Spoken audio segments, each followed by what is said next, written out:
Hello everyone and welcome to our webinar. My name is Valentine Radu. I'm together with Pep Laya. Hello Pep. Hey, good to be here. So today we're gonna talk about how to develop a winning CRO strategy.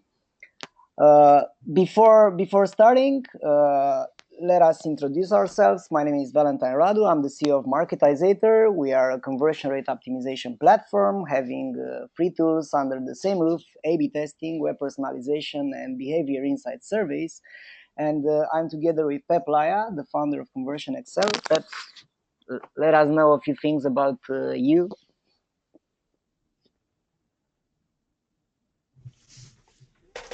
Some things about me.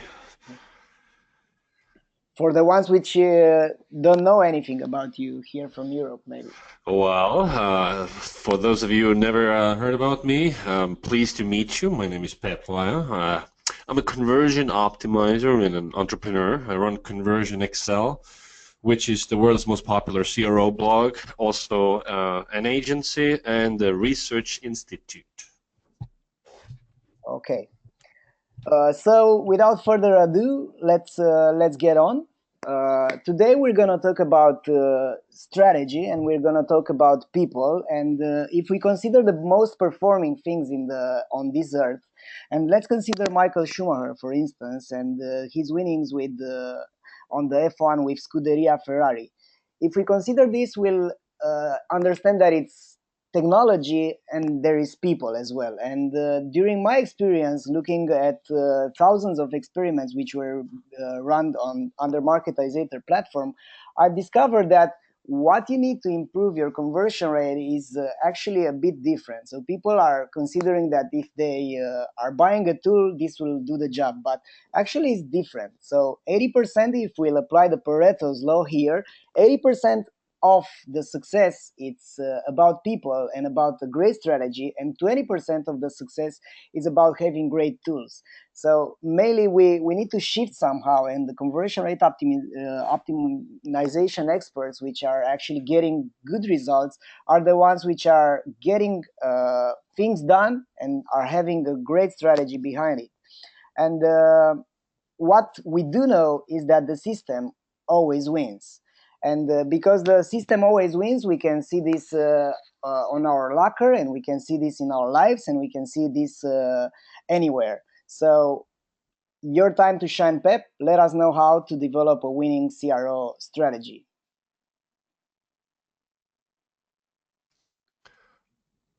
Awesome. Alrighty. So guys, I guess Valentin is gonna hand over the controls of the webinar to me. Yeah, already Um, done that, hopefully. I don't think so. Okay. So, hopefully, this is going to make you the presenter. Oh, here we go.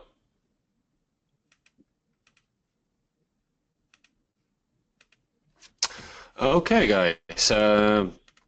So let's imagine that you're gonna be fired from your job. But there's good news. The good news is that somebody just hired you to optimize their website. You're the new CRO manager for this travel website, Cathay Pacific, if you've heard of it. Now the question is, how would you go about optimizing this website? Let's say your CEO tells you you need to optimize this, you need to improve the conversion rate by 30%. But give it a second give it a second, think about it. How would you go about improving the conversion rate of this website? Now, if your first reaction is, oh, we'll change this and that and add this and remove that, then you're doing it wrong because you're instantly thinking in terms of tactics, which is not the way one should go about conversion optimization. Conversion optimization is not just a list of tactics. Like if you Google conversion optimization tactics or techniques, you'll find lots of blog posts. One such as this with this green image here that says you can easily sort through 100 plus techniques, conversion optimization techniques. Now, what is the value of that list? What is the value of having 100 proven conversion tactics? Well, there's not much value actually. The thing is that even though we have 100 tactics, not all of them will work on our website. Well, if we would implement all of these tactics at once, our website would look like Link's cars. So, and some of these tactics would work and some would not work, and we wouldn't know which is which, and they would cancel each other out. Oh, well, how about we test these ideas, test these tactics one by one, and then we can see which one works and which one doesn't. But how do we prioritize? We have no information about these tactics, so like we just have to randomly test them one by one. Well, if we do that, it will take us 7.5 years to run these tests, given that an average test takes like 28 days to run on an average website. Who has 7.5 years? Nobody has that kind of time. Well, what about e-commerce or whatever kinds of conversion checklists that you can find on many prominent blog posts? Check every box, tick every box, and maximum conversions achieved. Well, actually, again, sorry, we're living in the real world. Well, stuff like that does not work. This is not conversion optimization. Well, what about best practices? There are best practices for everything, right? Best practice for an optimal landing page, product page, home page, and so on. Well, the thing about best practices is that A, they're more like common practices. A lot of people use them. Doesn't mean that they're the best. And B, they only work on some sites, not all sites. So a best practice is your starting point. It's where you start, not where you end up. It's not optimization. Well, what about following the latest trends like ghost buttons? It's a button like any other, only we've made it less visible. Yeah, that seems like a good idea. Or what about video backgrounds when stuff is moving? While you're trying to understand what the website is about, that does not work. Or what about copying industry leaders like Amazon? Do you guys know the conversion rate for Amazon Prime subscribers? It's 74%. 74% conversion rate. That's insane, right? Well, surely there's something that we can copy then. Well, what about what's your conversion rate? Maybe it's like 5% conversion rate if you're doing well. So if your conversion rate is 5% and you want to copy their design, like is the Amazon design 15 times better than your design, or is their copy 15 times better than your copy? No, it's not. So like the success of Amazon has very little to do with its actual design and copy. So if you copy Amazon industry leaders' design and copy and expect to get their results, you'll be disappointed. The world does not work that way. Or if you want to copy your competitors, same sad story. I mean, they copied somebody else who copied somebody else. You think they tested their stuff, that this stuff is working? They probably did not test anything. Excuse me. So yeah, don't copy your competitors, because it's blind leading the blind, and they probably don't know what they're doing either. So that's not optimization. You need a systematic approach, repeatable, teachable process that's industry agnostic, that you can repeat across any website in the world. The thing is, like, if remember the first question, how would you go about optimizing the website? Well, if you can't describe what you're doing as a process, you don't know what you're doing. That's the truth. That's said by William Deming already like 5 decades ago or so. So how do we optimize the optimization process? We need metrics, right? Because we can only improve what we can measure. So what are the metrics of an optimization process, or actually an optimization program? A is the number of tests we run. Number of tests we run. Very, very important metric. Running more tests means more learning, more money. Every day without a test running is a day wasted. 2 is the percentage of tests that end up winning, our win rate. Running more tests and winning more tests.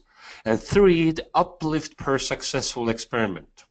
So if our test ends up winning, what is the relative improvement here? Are we improving our, let's say, conversion rate by 2%, 3%, or 15%. So how can we get more bang for our test? So those are the three metrics. So first test, running more. First metric, running more tests, pretty obvious. It's just about our execution capability.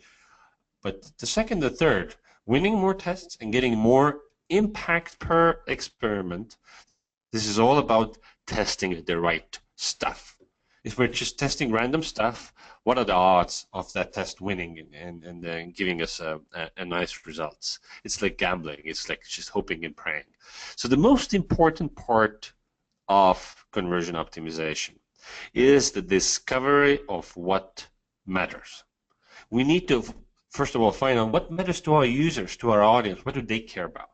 If they're shopping for whatever you're selling, what is the number one thing they're considering? What matters to them the most? What is number 2, 3, 4, 5? What don't they care about at all? And you probably have multiple buyer types. And the other part is your website. Which parts of your website actually make a difference to getting somebody to convert? Let's say your homepage copy and whatever you have on your homepage. Do you know which parts of your homepage will actually matter? Like if you test or change those things, that they will either improve or decrease your performance. Do you know? You should, because otherwise you're just blind when you don't have to be. So how do we know? How do we figure out what matters? Well, there are two ways. There's testing and research. Well, if we start with testing, like we'll test something, and then if it gives us a positive result, we know that it works. Or if also it gives a negative result, we can also know that this thing matters. If it's no difference, then probably didn't matter, or we tested the wrong thing. So, but if we just start with testing, we have the same problem as we have with 100 tactics. We don't know where to start, and so we'll be testing a lot of random stuff, and that's slow and inefficient. So when it comes to so what is the right step? The right step is research. We need to start with research to identify what actually matters and understand the severity or the how much one thing matters versus another thing, so we can start our testing process with the most important thing. So what do we need for research? We need data, but you don't want to be this douchebag here. You just need more data, because more data just leads to analysis paralysis. We need data that we can act upon. We need data that we look at this data and we can answer the question, so what? So we know what to do next. So what is the right amount of data? How to go about it? So let's imagine that you want to cross the road. You want to cross the street, go to the other side of the road. Now you could have the perfect data in the world, the air humidity, the temperature, air temperature, how many people are standing next to you, how many birds are singing, what birds they are, how many butterflies are in the vicinity, all that stuff. But the only data that matters is there a car coming and how fast, right? You see the difference? And people think that working with data is like, oh, let's log into Google Analytics and see what the data says. I mean, data doesn't say anything. Data is just static. It's passive. It's just there. It is the whole thing about being data-driven is a misnomer. It's all human-driven, people-driven. It is us, the humans, that first of all should determine what data we need, and B, look at the data, interpret the data, and pull insights out of the data. So it all starts with asking the right questions. Because all the data we have, it's not just any random data. The data should be there for a reason. First of all, we need to determine what is it that we want to know. What is it that we want to know? And then once we know what we want to know, then we can set up data gathering to answer those questions. What are those questions? Well, that's highly specific. That's highly contextual. So it could be one of these questions, could be something else. But if we don't understand where the problems are, what the problems are, why are these problems, which activities or behaviors lead more people to take action on a website, then we're just in the dark. So we need to and usually, when I start a new optimization problem and program, and we come up with questions, we'll have 100 questions that we need an answer to. But we also have to be careful with our interpretations, because if we torture data long enough, it will confess to anything. The thing is that we human beings, we're biased, and we have opinions, and we like our opinions. So what happens is that we want something to be true, or there's something that we believe to be true, and we want data to prove our cherished notion. Now, and of course, we can manipulate and mutilate the data to prove whatever we want it to prove, right? So hence, it's very important to be aware of your biases, because it's not important what we believe, or it's not important that what we believe is true. What is important that we actually know what is true. It's not about, it should not be about egos. And two, so it's important to work in groups so other people look at the same data and they can call your bullshit. Now, over the years of optimizing hundreds of websites, I've developed this framework that I ended up calling Research Excel, which is essentially this data gathering and problem identification framework. Essentially what it is that we have 6 types of data input that we gather, and that the insights from those data sources feed into the central pool of insights. So first let's go through all the 6 steps. So first data that we need to gather is technical data. We need to make sure that our site actually works with every single browser and every single device. The easy test to do is like log into your web analytics tool and compare your conversion rate, the revenue per visitor, whatever the key metric is for your case, per browser version. So let's say you first start off in Internet Explorer, and then you choose Internet Explorer 9, 10, 11, and so on, and then you compare those conversion rates. And if Internet Explorer 9 converts at 2%, whereas 11 converts at 5%, there's a high chance that it's because of some nasty bugs. There's something going on there. So you need to identify these underperforming browser segments, and then conduct cross-browser compatibility testing, quality assurance testing, to make sure that you identify any bugs or any UX issues and sort them. And same for pages, and site might be slow, but also some pages on your website that are just significantly slower than others. It's across every single website. That's the truth. So you need to see your speed performance, your document interactive type per page on your website, and identify your low performing pages, and you will probably see that your slowest pages are also the pages with the highest bounce. Not necessarily, but it often happens.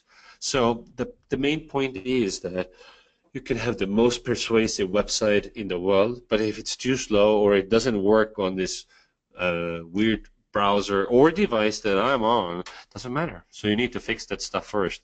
When I taught this, how to go about conducting cross-browser and cross-device testing, this guy went into his site, and after 10 minutes, he found that due to a bug in Safari, for Safari mobile browser, conversion rate was halved due to this bug. 10 minutes, found the bug, fixed the bug, conversion rate doubled for this segment. Amazing ROI.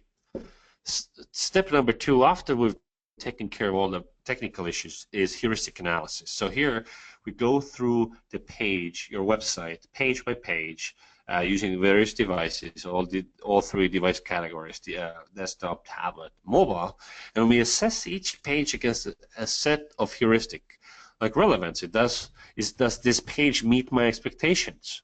Is there a message match? If I clicked on an ad or an email, a link to get to this page, does it correspond to the offer I saw previously? Clarity, do I understand what is on this page, what the offer is, and why should I take action on this page?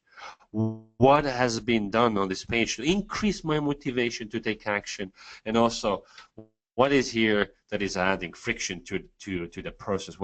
What's complicated or too difficult? Maybe it's too much distraction, maybe it's too many form fields, stuff like that. So we make notes for every single page. So for instance, in this page, let's say we assess it for clarity. Start accepting credit cards today. 2.75% per swipe, and there's a photo here that shows me how to use the product.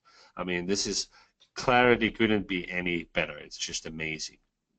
We can also assess it for visual hierarchy.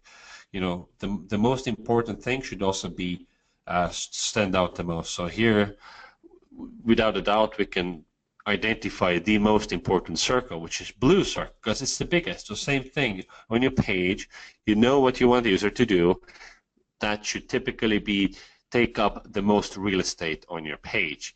Or if it's not about size, it might be about color. So here, add to cart and add to wish list, same size buttons, but one stands out because of color. So you can use color to accent the most important things.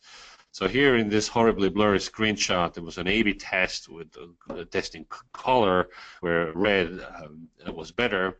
But when you look at this page, it's not about the color red. It's about red stands out better than the green button does. So it's all about contrast. So when we're assessing motivation on pages, it's good model to keep in mind is Falk behavior model. So Falk behavior model says the desired action happens when three things converge.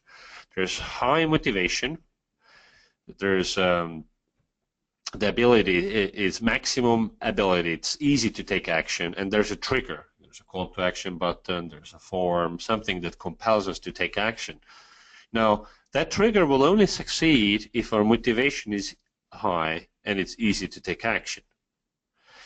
If our motivation is low, we're not likely to take action, or if it's too hard to do something, we're not very likely to take action. So in this page, they want us to click this red free product tour button. It's very easy to click the button, just click, done, right?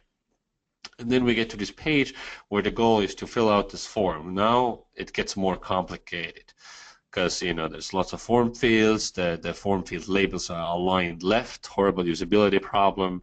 Every field is mandatory. We also have to scroll down to see the full form and so on. So that's the ability. Ability goes way down here. But what about motivation? Like on this home page here, do we even want to click on that red button? And we probably don't, because they're doing very little here to improve our motivation. So when assessing pages on your website, you have to assess both ability and motivation. Here, a pop-up, they want us to put in our email. Ability is pretty easy, just put in your email twice. Well, we could make it easier, just have one form field, right? But what about motivation? Be the first to hear about new arrivals. It's not a compelling value proposition. And it's also a lie, because we're not going to be the first. Everybody in their email is going to hear about it at the same time, right? Plus, if that would be the benefit I'm after, to want to hear about sales and stuff, I mean, I could spend my whole life subscribing to email lists, right? Nobody wants that. But in the small blurry font size there, it's like, hey, get 25% off. Like 25% off coupon code. Well, that's direct impact. That's money in the pocket, right? So that will be an attractive value proposition. That should be the headline here. Here, this is also subscribe to a new newsletter. Ability super low. Like you have to fill out this 1 million fields, and motivation is 0. Like they do nothing. This is like the worst ever. And usually when marking up these findings, heuristic analysis findings, I use annotated screenshots. So it's a screenshot of the page and mark down, like, there are lots of ways to do this. This is just one of the ways. I think here we use the Google presentations, actually. So essentially, you're asking what's wrong with this picture. When you go to any page on your website, you want to put on the hat saying that everything is wrong. Let's identify what's wrong with this picture. Now, of course, the heuristic analysis is not telling the truth, because it's just us, the humans, making observations. So now, once we've done that, we need to find proof or validation, rather, in the data to see whether what we're seeing is true or not. So first step is digital analytics. If we found a page that we think is horrible, well, now analytics can tell us what the performance of that page is. Like maybe the performance is amazing and we're wrong. So with digital analytics, the number one thing that we want to understand, where are the leaks? Like, where are people dropping out from our site? And how big are the leaks? And we want to start focusing our efforts on the top leaks. And also then, which segments are leaking the most? Is it mobile, desktop? Is it the traffic source, which are converting well, which are not converting well? Why? What are users doing and what are they not doing? Which features on your website or what links and stuff like that people click on, and what do they not click on? What do they read? What do they don't read? Very important. And correlations. Which behaviors correlate with higher conversions? So maybe people who fill out your form, they visited about page and services page and some other page beforehand, like they visited at least 3 pages. So then, hey, maybe there's some causality here. So maybe before making people fill out a form, we should have them visit these 3 pages. So it's very important that every single click, every single scroll, every single action people can take on your website is measured, and the data is there in analytics. Otherwise, you just don't know. I just don't know. Google Tag Manager is your best friend. If you're not a developer, grab your developer, hire a developer, have all the measurements set up, hire an analytics implementation guy. Or Heap Analytics, wonderful. Every single action people can take is auto-recorded. A really good funnel analysis tool. So here is a website for one of our former clients. So notice that a menu on the left is find relief from. So redesign this page, and qualitative research, we found out when people come to buy this product, and this is an e-commerce site selling allergy relief products, and what we found out was that when they start shopping for these products, the first question in their mind is, like, I need this relief for the specific allergy that I have. Right? So we created this feature, and the question was, A, is anybody using this feature? And B, if they are using this feature, what is the impact of using this feature? So we created this segment comparing everybody to people who use this feature. And we saw that 10.8% of people use this feature, and the conversion rate for that segment is 13.95%, so almost 4 times higher than the site average. Wow. Well, is it correlation, or is there a causal relationship here? We don't know. So we thought that let's try to get more people to use this feature, so we can see if we can improve, if we can get 20% of people to use this feature. Does the high conversion rate still apply for those people? So how do we do that? Oh, let's make it orange, visual hierarchy. Make it stand out better. Run an A/B test, and didn't work at all. And when we looked at the data, we noticed that actually the percentage of people using this feature did not change. It's still 10.8, and the conversion rate was still high for that segment. So the conversion rate just dropped for everybody else, because perhaps they were bothered by, annoyed by that orange thing. Don't know. So the question is, like, if we want to get people to take an action, or if we want to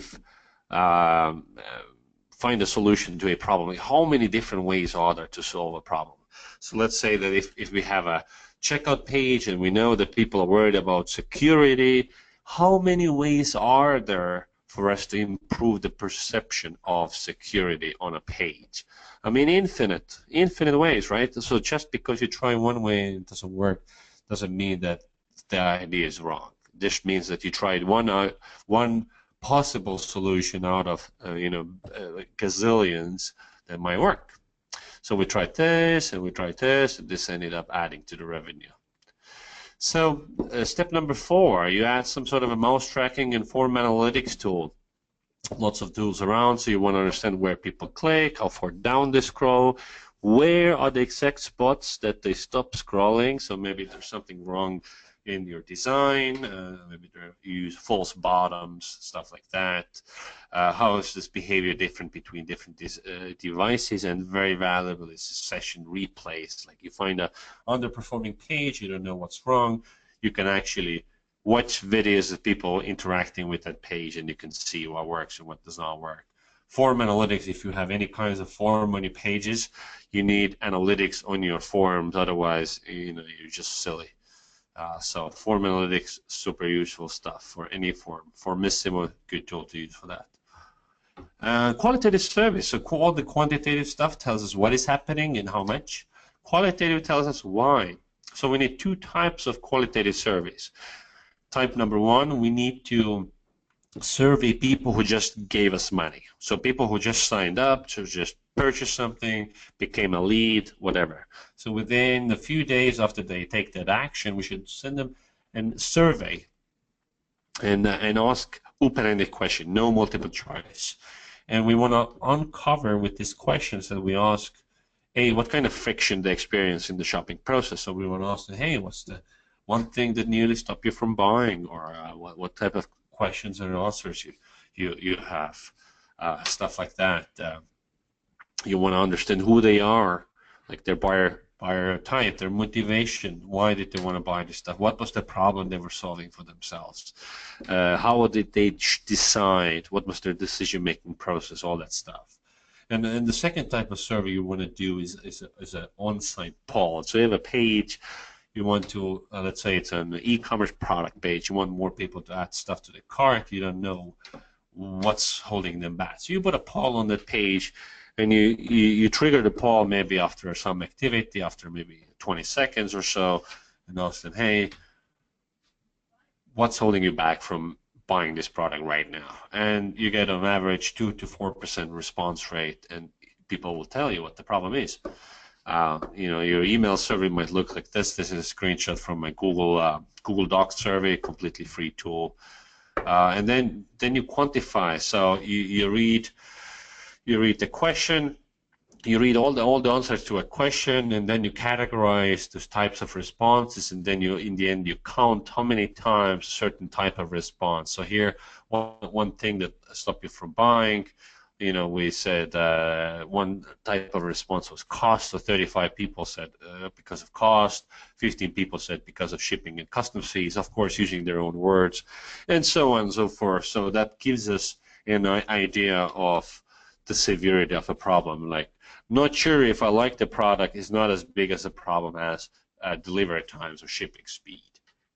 And here we added a poll to the website, like lots of people were dropping out on the shopping cart page. What is the problem? We put a poll on this website, and we figured out later that it was shipping. No doubt in our mind, using even the word cloud, that the shipping expenses were too expensive. No data in Google Analytics would ever tell you that, but your customers will. Step number 4, user testing, using tools like usertesting.com or doing it in person. So you recruit somebody who's your target audience, never seen your website before. You give them tasks to complete on your website, and they have to think out loud, just narrate what they're doing and thinking. And you want to assess for difficulties they experience. So you give them a tool, a task which is very specific. Find a pair of dark jeans under $50 for men in size 34, something like this. Or a broad task. You give them hey, it's your birthday coming up, find something you would like. And have them complete the funnel, meaning fill out the form, buy something, complete the purchase, and then just don't listen to what they're saying as much as to pay attention to what they do, because sometimes people say, oh yeah, this is great, everything is so easy, I like this stuff, and yet it takes them 10 minutes to complete the checkout because they just don't understand how stuff works. Yeah, so here's an example of there's this guy on a mobile checkout. He spent 7 minutes trying to check out, doing all kinds of things that didn't work. And post user testing survey, what frustrated you? Nothing. If you had a magic wand, what would you change? Oh, nothing. Maybe I'd change the background color. Like just people would tell you the silliest stuff, even though they were experiencing extreme frustration because they want to please you, right? So once you go through this process, you actually know what the actual problems are with your actual website. You need to categorize some issues, instrumentation issues, like you're not measuring stuff or data is wrong.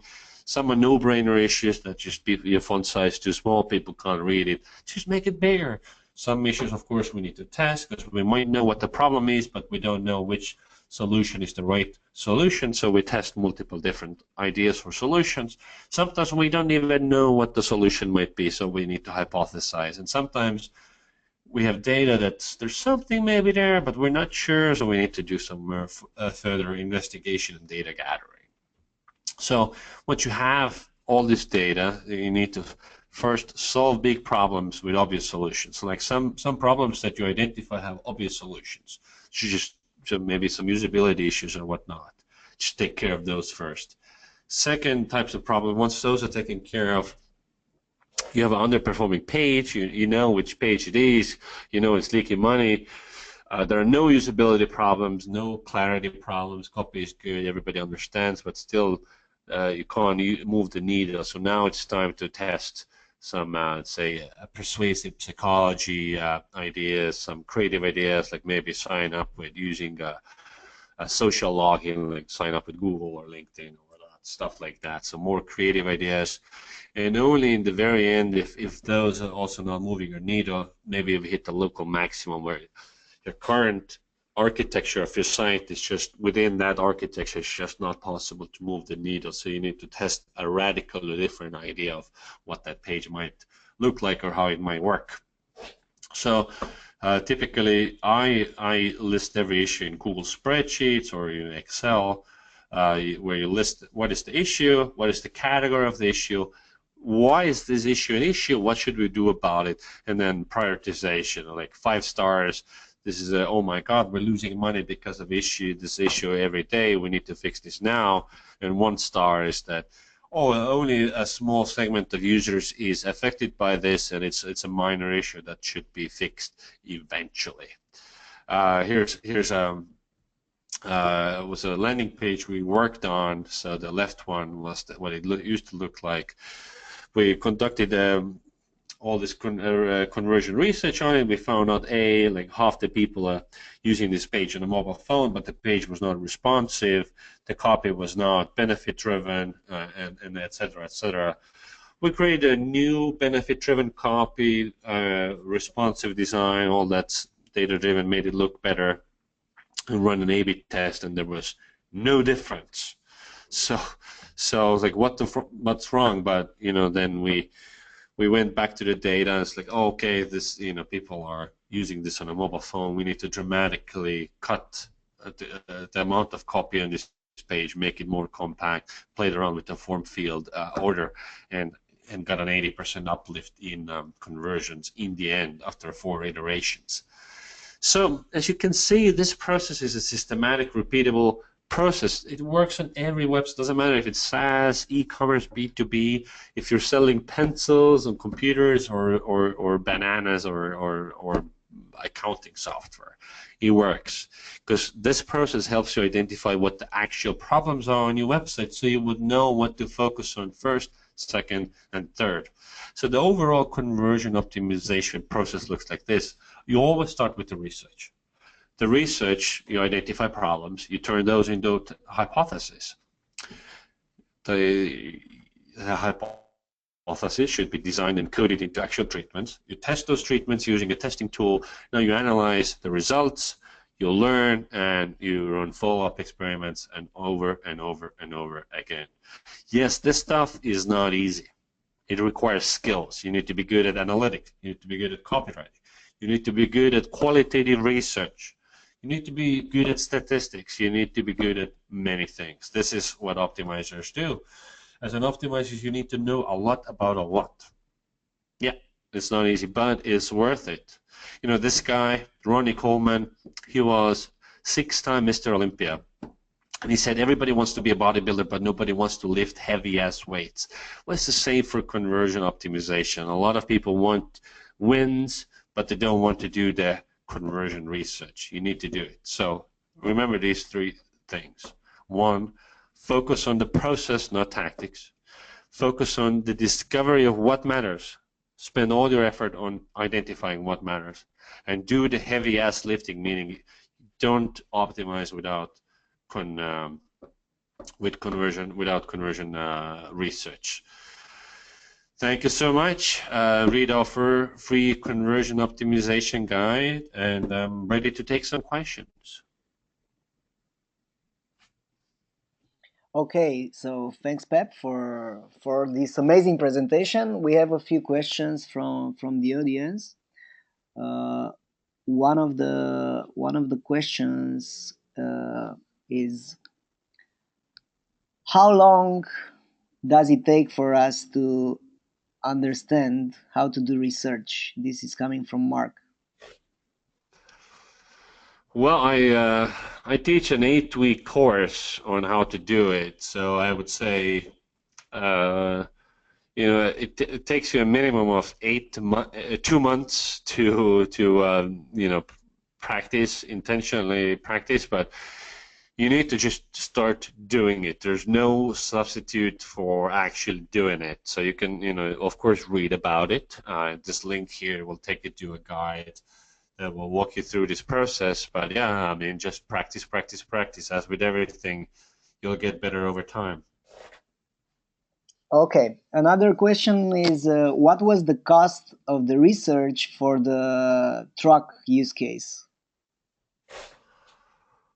Oh, cost of the research. Oh, I don't remember anymore. I think, and also we just didn't sell the research. We offer an done for you optimization package where we also do the research as well as we design and all the tests and run the tests and analyze the tests. So it's a it's a monthly retainer type of thing. And for Truckers Report, if I have to, it was a landing page site, so it was probably $5,000 a month type of thing.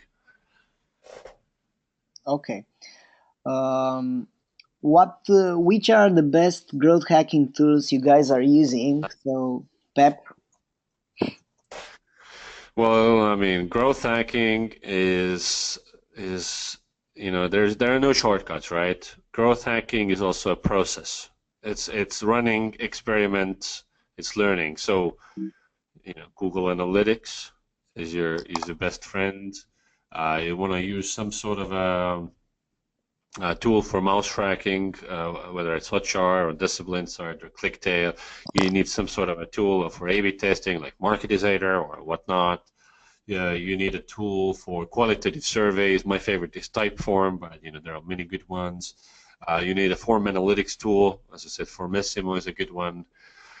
So all the tools that are kind of covered in this list, I mean, that's that will set you on the right path here.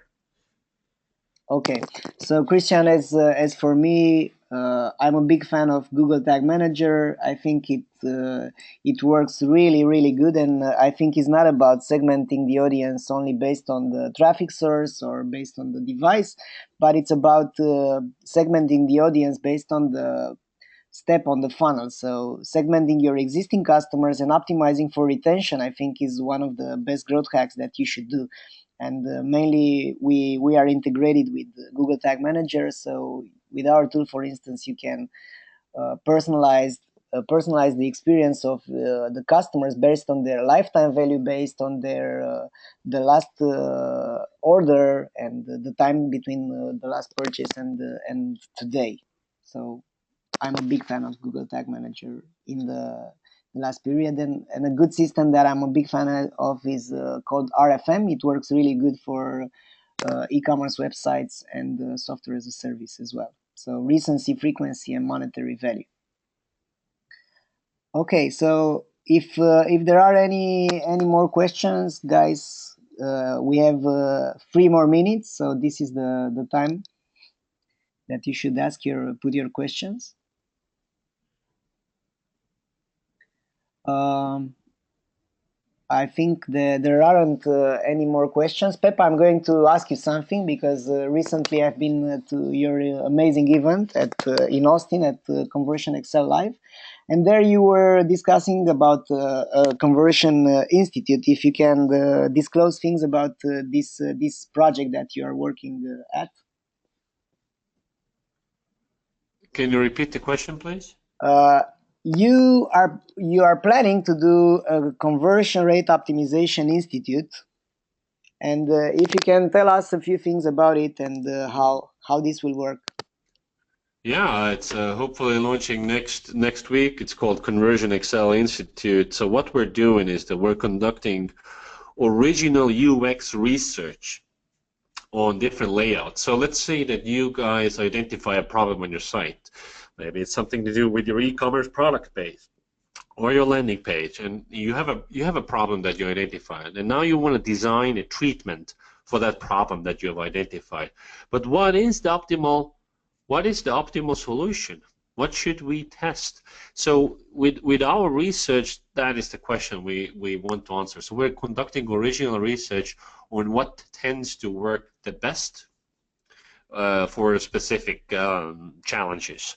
So essentially, it's a library of research that you can use to inform your A/B tests or your test treatments, as well as we are translating original research studies from the academia. So we're actually taking one study a day that we're publishing and making it available and actionable for optimizers around the world. So yeah, conversionexcel.com/institute will probably launch next week.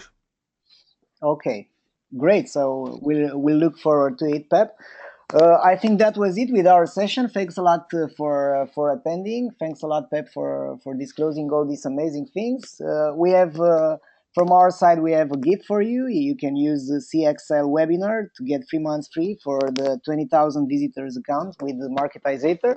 And that was it for us. Thanks a lot, everyone, for attending, and have a great day ahead. Thank you.